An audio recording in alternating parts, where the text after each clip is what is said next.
Entergy is proud to support programming on LPB and greener practices that preserve Louisiana. The goal of our environmental and sustainability initiatives really is to ensure that our kids and future generations can be left with a cleaner planet.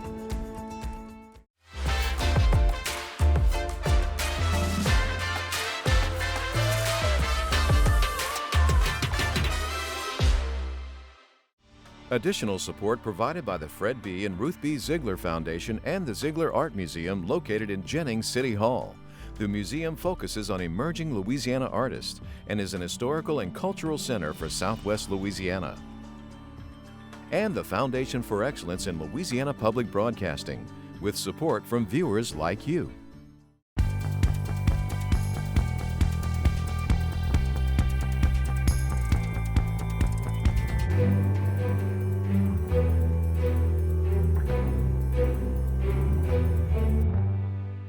This is not our first rodeo. Houma and Terrebonne Parish and their steps to recovery. Really hasn't been an equivalent for the Gulf of Mexico. New LSU research could change hurricane season forecasting. It's very difficult to beat, but there is hope. A personal story of addiction and recovery. Hi, everyone. I'm Kara St. Cyr. And I'm Andre Moreau. Another Louisiana child has died from COVID. This is the 7th child to die during the 4th surge and the 16th throughout the pandemic. The Louisiana Department of Health would not release any other details. We only know that the child was between the ages of 12 and 17 years old, which is old enough to get the Pfizer vaccine.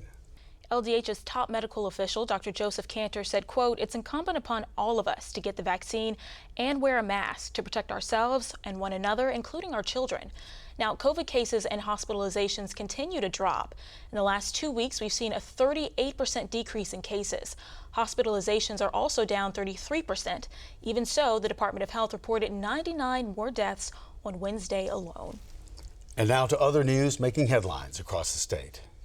The impact of Hurricane Ida is the latest in a string of disasters that may leave a permanent scar on the state's $2.4 billion seafood industry. Oyster farmers, crabbers, shrimpers, and anglers have fought off oil spills, floods, changing markets, COVID, and endless hurricanes just to stay in business. But Ida is leaving many wondering if they can continue in a seemingly endless cycle of recovery and readjustment. At last count, 23,000 make a living from Louisiana seafood. A lawsuit filed against Entergy alleges the state's biggest electric utility used a bubblegum and superglue approach to maintenance and construction that left more than 1 million customers sweltering in the dark after Ida.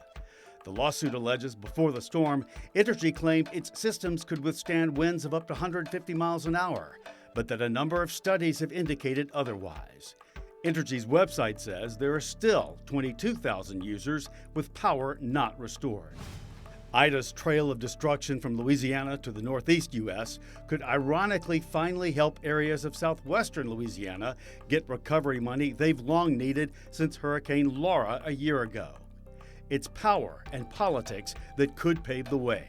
Because Ida impacted high-profile areas like New Orleans and New York and New Jersey, congressional leaders are pushing for recovery, and it means places like Lake Charles could get disaster block grant assistance they have begged for. It's a story we've covered ever since the August 2020 blow by Hurricane Laura. Smoke and flames shot up on the roof of the Superdome Tuesday when a pressure washer being used to clean it caught fire. It didn't take fire crews long to take care of the blaze. The cleaning is being done to prep the entire roof to be repainted. One worker suffered minor injuries, and damage to the roof appears minor. A Louisiana-based research group and professor at the University of Southern Mississippi have joined forces on a project to restore and protect the Chandelier Islands in the northern Gulf of Mexico. The islands have a rich history dating back to 1904. They were the second national wildlife refuge in America established by then-President Teddy Roosevelt.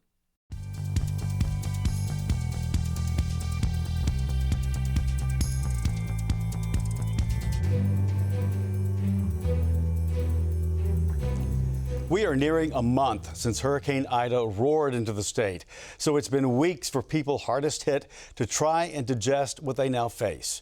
For some in Houma and Lower Terrebonne Parish, it means starting over. It may not be as dire for others, but dealing with the aftermath is never easy. I went there this week myself to take a look. I talked with the Terrebonne Parish Sheriff, who heads up disaster recovery, and with a homeowner who is finding new challenges daily because of the storm. It's the afternoon of August 29th. Category 4 Hurricane Ida continues to unleash her fury on Terrebonne Parish and its principal city of Houma. Almost 34,000 people live within the city limits, and most of those are riding the storm out. It's not easy, and rescues are adding up. But Sheriff Tim Soignier and his officers are prepared for this kind of war, and they have the equipment for it. And I have 5-ton vehicles. I have equipment that this is not our first rodeo. Yeah. And we have equipment that after the storm passed that evening, as the wind started dying down towards the end of the storm, that we could look where it was, I dispatched over 100-something officers out there, and we started patrolling, figuring out the damage. I was out there along with other people. We were using chainsaws, tractors, and we're pushing the roads clear so we get safety vehicles to get to people. Communications went down. Where we only had phone lines were still up. We started receiving several calls because all communications went down, and we was logging in addresses, and we dispatched our armored vehicle, and we started conducting rescue missions or rescue operations, if you would, on some people. They knew they lost their roofs or their windows were blown out, they're hunkered down, and some of them had children, and we went out there, and we do. More than 500 miles away in Atlanta, Houma resident Jean Calderera and her husband are with family, but are also doing what they can do, in constant contact with friends and next-door neighbors to find out what's happening. Just watching what was going on, watching roofs flying, and all the while my next-door neighbor over here texted me video. She said she could see the side of our house, which you can't see any shingles, just siding. She said, really, it doesn't look too bad. Your fence is blown over, but, other than that. And I said, oh, that's great. She goes, oh, a light post just fell in my driveway. Well, it's now in our yard, And so I thought, well, okay, we can handle that. Then my neighbor on the other side texted us. He got out, videoed, and all we could see was plywood. Our neighbors across the water over there called us and said, sweetheart, you have no roof. So in my mind, I had no roof. I thought everything had blown off, but it hadn't. The structure was still there. I just kept trying to envision what I was going to see. Calderera is a working actress with dozens of films, TV shows, and commercials to her credit. Sir, Vice President Johnson is here. She played the role of JFK's secretary, Evelyn Lincoln, in the 2016 movie LBJ. Preparation for a scene and the ability to anticipate the unexpected are important tools for an actor's craft. While watching the hurricane from afar, Calderera says some of those instincts kicked in with the real-life drama playing out. I called this contractor that had built this room, and I said, put us on your list. We have roof damage. We kept hearing. And turns out we were first on their list, which is why we're having things done so soon. Immediately, right. In any case, it was a great move, hiring that contractor, because once home, things were far worse than she imagined, even though from the outside, you wouldn't have known. And then as the days went on, we would see mildew growing in all the rooms, so I knew they were wetter than what I could see.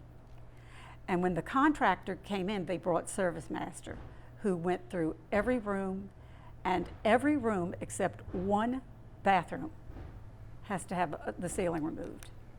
And all the baseboards, all the carpets have to be gone. The floors in my bedroom are now buckled. So then we were told, you can't live here. And we thought, okay. Ever resourceful and not shy to ask questions, she got word about this travel trailer for sale. So it's now in our backyard, and we're going to be as positive as possible. We call it the lake house. Honestly, we haven't given it a chance much because we've been here clearing out. What kind of timetable are you on? We don't know. It depends on materials. the contractor said our goal is 4 months, but she said it's going to be more like 5 months. Everybody else has said it's going to be more like 8 months. So I really don't know what to think. I do know that we are, she took my house plans, I guess week before last. She said, we're going to order sheetrock before everybody else does. So, you know, it's kind of a first come, first serve game, I think. Yeah. People here are resilient. Look, we appreciate the people that's come down, and our law enforcement officers will continue to help the good people of Terrebonne Parish. But our people don't wait. They're going to get out there. They roll their sleeves up. They're starting to clean. They're starting to do the things that they do. And I mean, this makes us so unique. And I've said it. There's no place anywhere in this world as unique as Terrebonne Parish. We are committed to showing you what life looks like now for those hit hard by Ida and what people need. In the coming weeks, we're going to have reports from Grand Isle, Lower Lafourche, Laplace, and more places right here on SWI.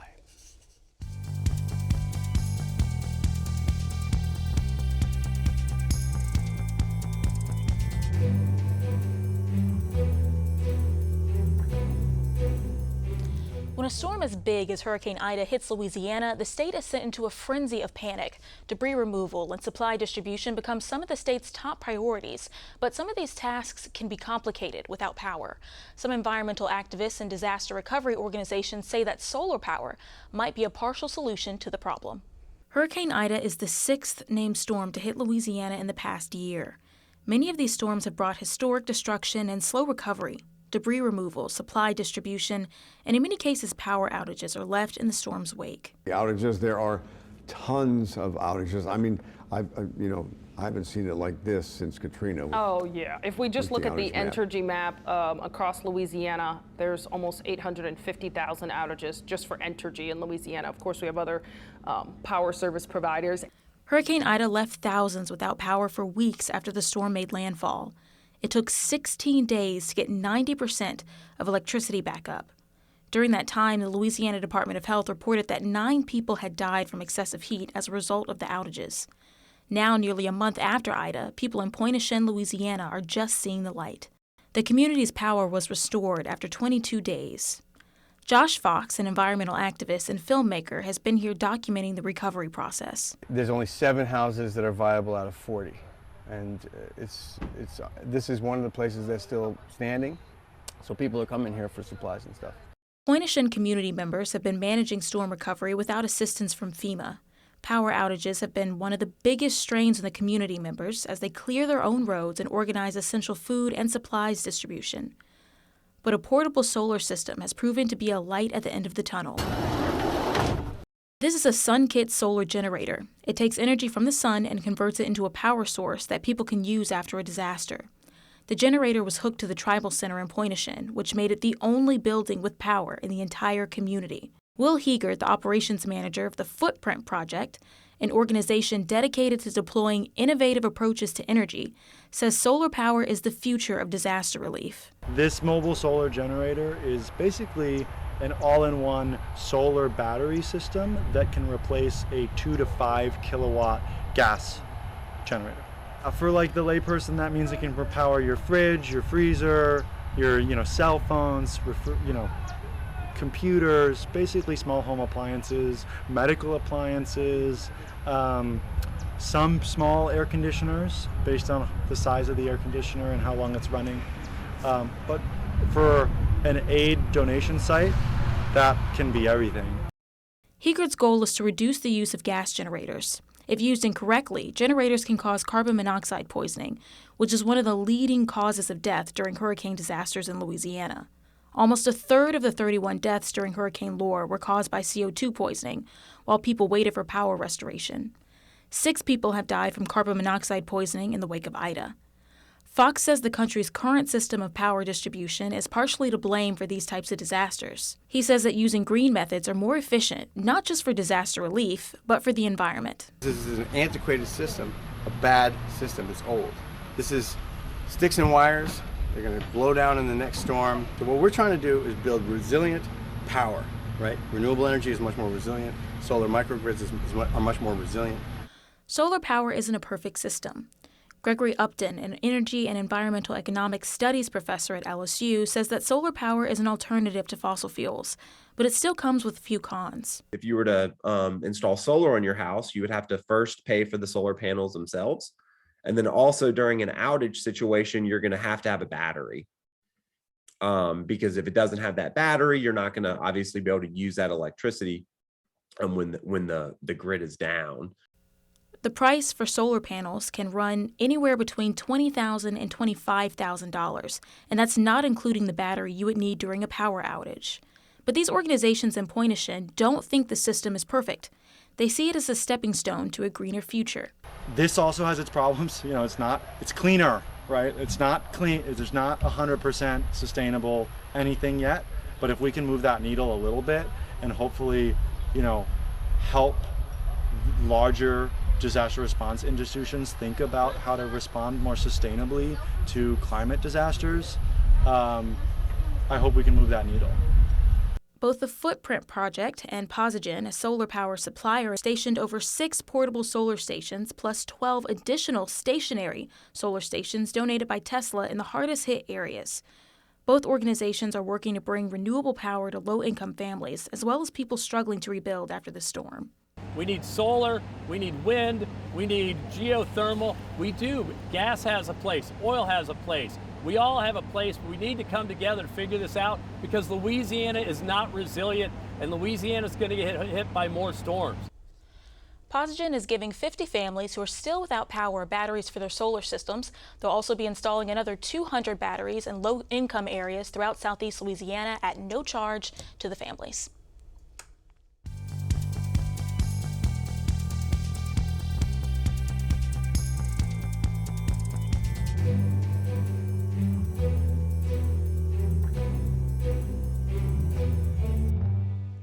From Texas Today comes this headline. We think the Texas hurricane season is over.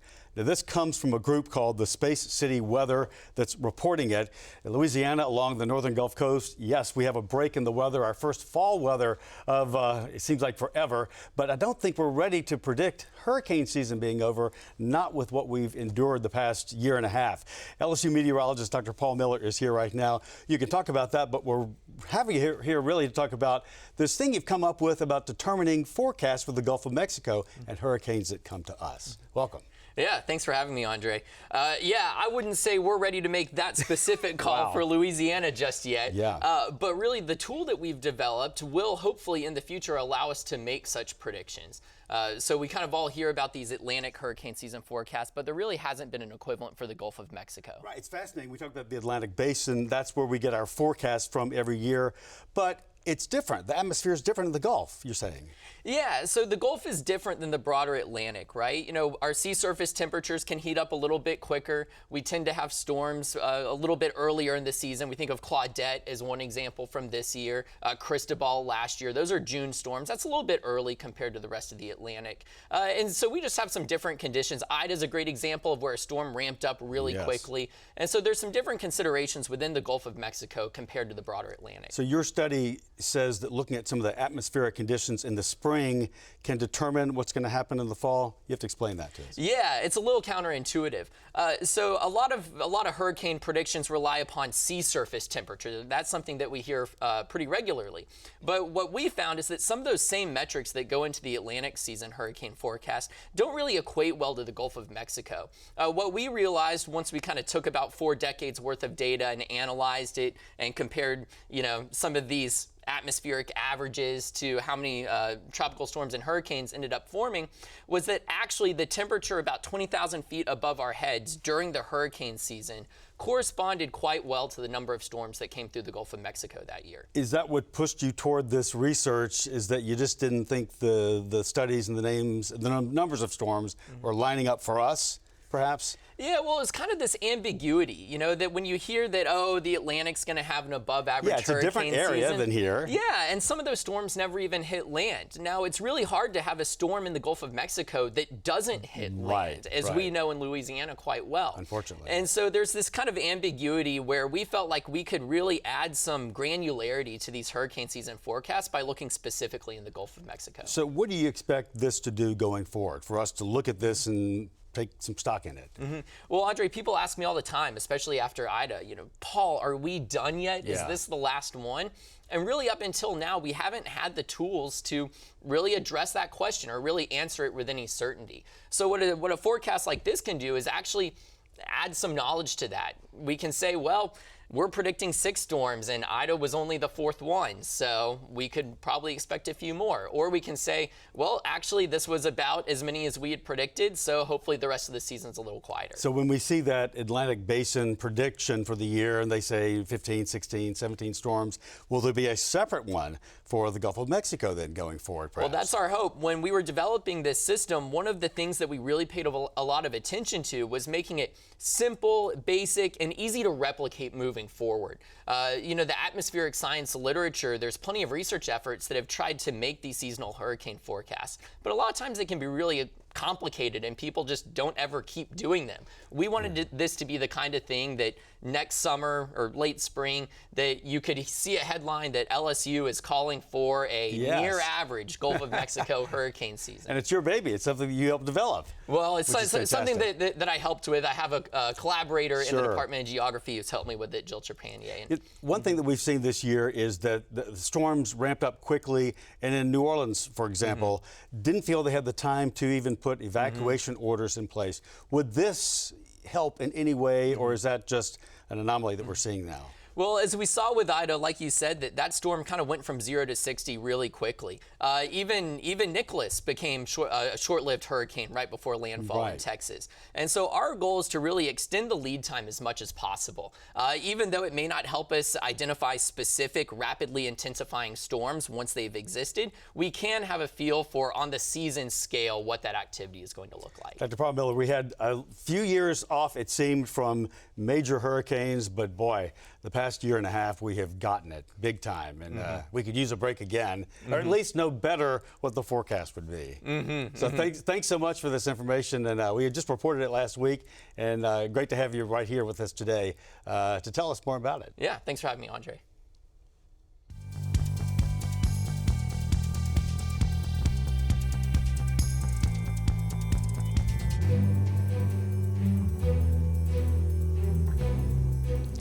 Last year, Louisiana recorded more than 2,000 drug-related deaths. That is a huge increase from 2019 and even 2018. The trend for drug and alcohol abuse is continuing to surge upward this year while we continue to fight through this pandemic. In honor of Recovery Awareness Month, one man is sharing his story of alcohol dependency and recovery. Adam Japlin's story doesn't begin the way you think it does. He wasn't forced to take drugs or drink. He says his battle with addiction happened slowly. Every child I know now feels a little different, feels a little weird, feels a little something's off. And my thing was I was the fat kid. I was the heavy kid. My dad used to call me El Chubbo. I was 45 years old. Back in the day, there used to be this movie called The Goonies, which was a Disney movie. And there was this heavier kid named Chunk, and he would do a chunk shuffle with his belly, and people would ask me to do it. And it just hurt. It hurt. Jablin took the pain he felt and turned it into fuel. He used it to work out more and to lose the weight. That made him more popular and mixed him in with a new crowd of kids, ones that were into drinking and alcohol. But he didn't see the danger in that yet. Being with those kids didn't feel like peer pressure. He was being included in a way he hadn't been before. Muscles gave me skills to play and hang out with the older kids. And I was, let's say, 14 now and 15, and the older kids were 17. They were drinking and smoking dope, and they, it never felt like peer pressure ever. They passed, what they were doing, and before you know it, it took a sip. It fixed something inside of me that I did not know was broken. That thing Jablin is talking about was his confidence. After years of jokes and social isolation, he never felt fully secure.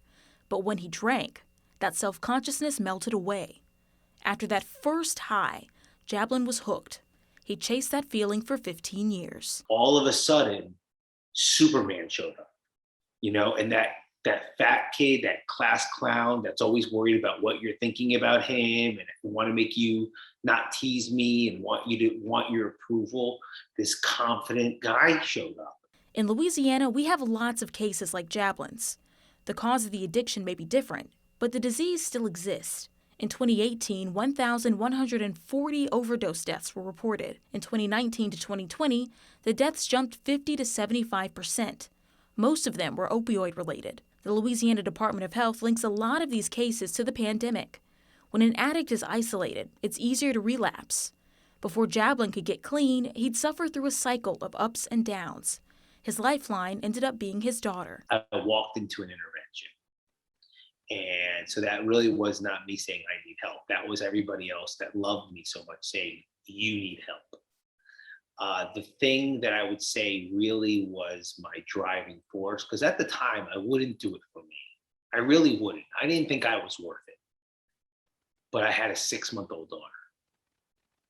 And I remember even hearing in the intervention that they were going to protect her from me. And that I didn't understand, because I didn't understand how bad I was.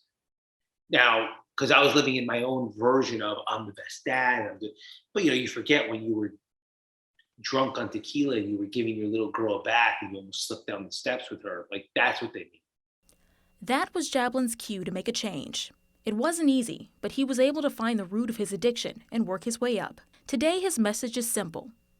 You can do it. It is actually a disease. Your body gets used to having something in it. And the mind and the body take over.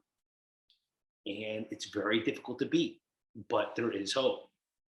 Jablin took his experience with addiction and turned it into a program to help more people like himself. It's called the Hero Project, where he encourages everyone to get to the root of the addiction using exercise and meditation, among other methods. This week I hosted a virtual discussion on the mental health of our youth. It was called Coping Through COVID, what parents and teachers should know. And for anyone who would still like to see it, watch it, or check out some of the local and national resources, head over to wellbeings.org/LPB. And we have a reminder, next Wednesday we're airing a special Louisiana Public Square presentation, Vaccines, Freedom, Fear, and Facts. It airs September 29th at 7 p.m. statewide on LPB. And everyone, that is our show for this week. Remember, you can watch anything LPB anytime, wherever you are, with our LPB app. You can catch LPB news and public affairs shows, as well as other Louisiana programs you've come to enjoy over the years. And please like us on Facebook, Twitter, and Instagram. For everyone at Louisiana Public Broadcasting, I'm Andre Morrow. And I'm Kara St. Cyr. Until next time, that's the state we're in.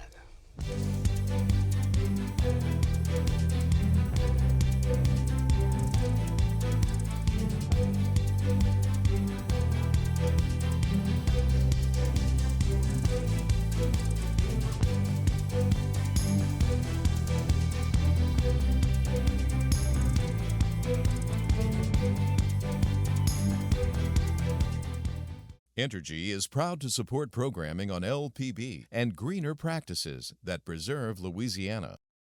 The goal of our environmental and sustainability initiatives really is to ensure that our kids and future generations can be left with a cleaner planet.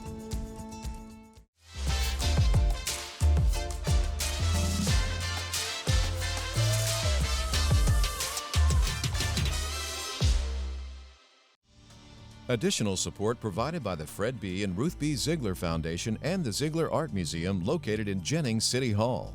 The museum focuses on emerging Louisiana artists and is an historical and cultural center for Southwest Louisiana. And the Foundation for Excellence in Louisiana Public Broadcasting, with support from viewers like you.